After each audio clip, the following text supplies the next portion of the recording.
स्वागत है दोस्तों। आज के मुख्य समाचार में आज देश और दुनिया से कई अहम और बड़ी खबर आ रही है। बात करेंगे हर खबर पर विस्तार से। राम मंदिर के कार्यक्रम पर कई मुस्लिम संगठनों ने उठाए सवाल। कोर्ट के फैसले को लेकर भी कही बड़ी बात। एक और बड़ी अपडेट, क्या मोदी के साथ फिर जाएंगे नीतीश कुमार? जेडीयू के मंत्री के बयान से फिर चर्चा हुई तेजी। इसी के साथ अगली बड़ी खबर में आपको बताएंगे। यूपी में बीजेपी की सेफ सीटों पर भी बढ़ी मुश्किलें, दिग्गजों के लिए गढ़ बचाना चैलेंज लिस्ट में कई मंत्री। एक और बड़ी अपडेट, भाजपा सरकार की नीति और नीयत दोनों किसान विरोधी है, अखिलेश यादव का बड़ा आरोप। तो चलिए देख लेते हैं आज की पहली बड़ी खबर। राम मंदिर के कार्यक्रम पर कई मुस्लिम संगठनों ने उठाए सवाल। कोर्ट के फैसले को लेकर भी कही बड़ी बात। दरअसल दोस्तों, अयोध्या में 22 जनवरी को होने वाले राम मंदिर के कार्यक्रम को लेकर देश के बड़े मुस्लिम संगठनों ने बयान जारी किया है। इस बयान में राम मंदिर कार्यक्रम को लेकर सरकारी सरपरस्ती पर सवाल खड़े किए गए हैं। बता दें, बयान में लिखा गया है कि जिस तरह से कार्यक्रम का आयोजन हो रहा है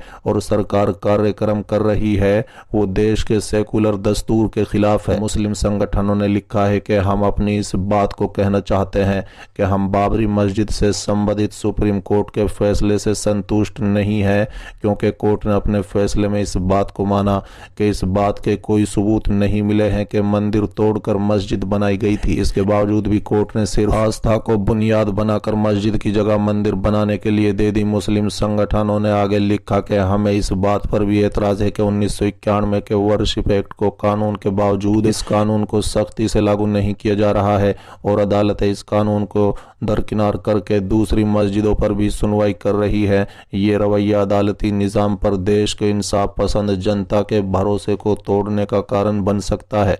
ऐसे में राम मंदिर के कार्यक्रम में सरकार का शामिल होना विवादित बन गया है।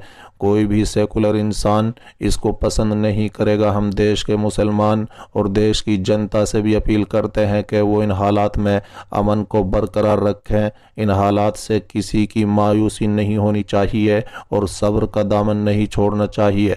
हम ये भी अपील करते हैं कि ऐसे मामले में मीडिया में गैर जिम्मेदाराना बयान न दें, ना ही सोशल मीडिया में कुछ लिखें या फॉरवर्ड करें। आपकी जानकारी के लिए बता दें कि मुस्लिम संगठनों में जमीयत उलमा हिंद से मौलाना महमूद मदनी, जमात अहले हदीस से मौलाना असगर अली, इमाम मेहंदी से सल्फी जमात इस्लामी से और कई अन्य मौलाना शामिल हैं। चलिए अगली खबर। यूपी में बीजेपी की सेफ सीटों पर भी बढ़ी मुश्किलें, दिग्गजों के लिए गढ़ बचाना चैलेंज लिस्ट में कई मंत्री। दरअसल दोस्तों, उत्तर प्रदेश में आगामी चुनाव को लेकर बीजेपी हर सतर पर अपनी तैयारी को पुख्ता करने में लगी हुई है। पार्टी ने हर सीट पर अपने विस्तारक लगा रखे हैं और कई सीटें हारी हुई सीटों पर केंद्र पर्यवेक्षक भी तैनात हैं। बता दें, लेकिन पार्टी की अब चुनौती सेफ सीटों पर भी बढ़ गई है।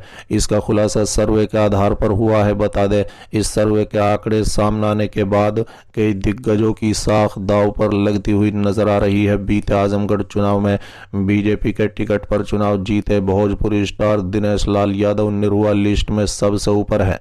सूत्रों की माने तो पार्टी में सांसदों की तैयार की गई रिपोर्ट में भी उनका प्रदर्शन काफी खराब है। इसके अलावा एबीपी न्यूज द्वारा सी वोटर के जरिए कराए गए सर्वे में आजमगढ़ सीट को रेड जोन में रखा गया है, यानी ये सीट खतरे में बताई जा रही है। हालांकि निरुआ ने उपचुनाव में भी केवल 8000 के अंतर से जीत दर्ज की थी। सीएम सिटी यानी गोरखपुर बीजेपी के लिए लोकसभा चुनाव के लिहाज से काफी महत्वपूर्ण है। पहले इस सीट पर योगी आदित्यनाथ सांसद हुआ करते थे, लेकिन उनके मुख्यमंत्री बनने के बाद जब यहां उपचुनाव हुआ तो बीजेपी को हार का सामना करना पड़ा था।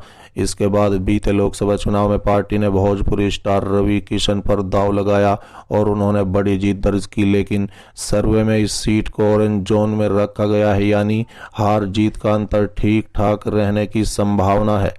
बता दें, केंद्रीय मंत्री संजू बलियान के लिए भी सर्वे में चौंकाने वाला खुलासा हुआ है। संजू बलियान पश्चिम यूपी के मुजफ्फरनगर से सांसद है। बीते विधानसभा चुनाव में पश्चिम यूपी में बीजेपी का प्रदर्शन शानदार रहा था, लेकिन सर्वे में इस सीट को येलो जोन में रखा गया है, यानी इस सीट पर हार जीत का अंतर काफी कम रहने की बात कही गई है। बता दें कि ऐसा ही हाल बीजेपी के लिए सेफ सीटों पर भी माना जा रहा है। बता दें कि गाजियाबाद में भी ऐसा ही हाल नजर आ रहा है। गाजियाबाद सीट से अभी केंद्रीय मंत्री वीके सिंह सांसद हैं।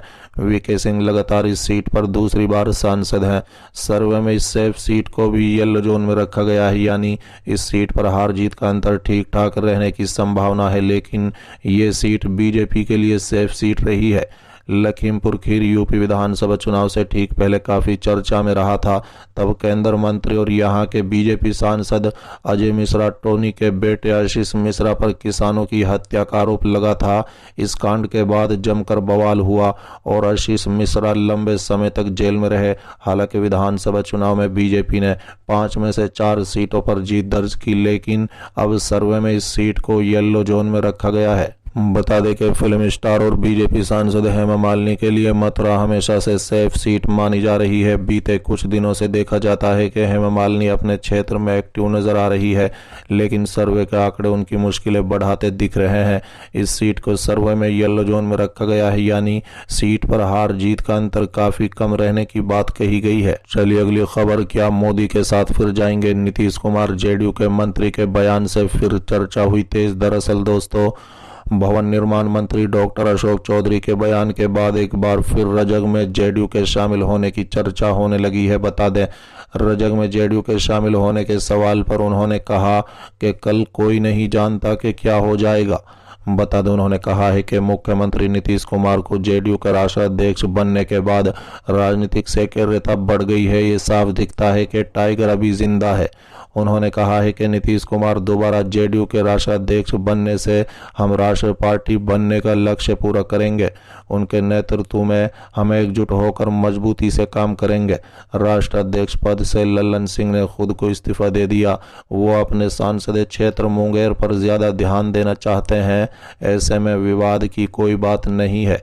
पार्टी मजबूती से नीतीश कुमार के साथ ही खड़ी है। लोकसभा चुनाव से पहले क्या रजग में जेडीयू शामिल हो सकता है? ये प्रश्न सुनकर डॉक्टर अशोक चौधरी ने बड़े ही दार्शनिक अंदाज में जवाब दिया। उन्होंने कहा है कि कोई नहीं जानता कि कल क्या होगा। हम अभी महागठबंधन की सरकार में रहकर जनता की सेवा कर रहे हैं। सबकी मदद से सरकार नीतीश कुमार के नेतृत्व में चल रही है। अशोक चौधरी ने ईडी और सीबीआई सहित अन्य केंद्रीय एजेंसियों पर लग रहे आरोपों का सवाल पर कहा कि संविधान के तहत गठित एजेंसियों को काम में पारदर्शिता होनी चाहिए। ये एजेंसियां जिस तरह से काम कर रही है उससे हर तरफ उनकी ही चर्चा है। भाजपा के इन आरोपों को जवाब देना ही चाहिए। चलिए अगली खबर, भाजपा सरकार की नीति और नीयत दोनों किसान विरोधी। अखिलेश यादव का बड़ा बयान। दरअसल दोस्तों, समाजवादी पार्टी के राष्ट्रीय अध्यक्ष अखिलेश यादव ने कहा कि भाजपा सरकार में किसान बर्बाद है।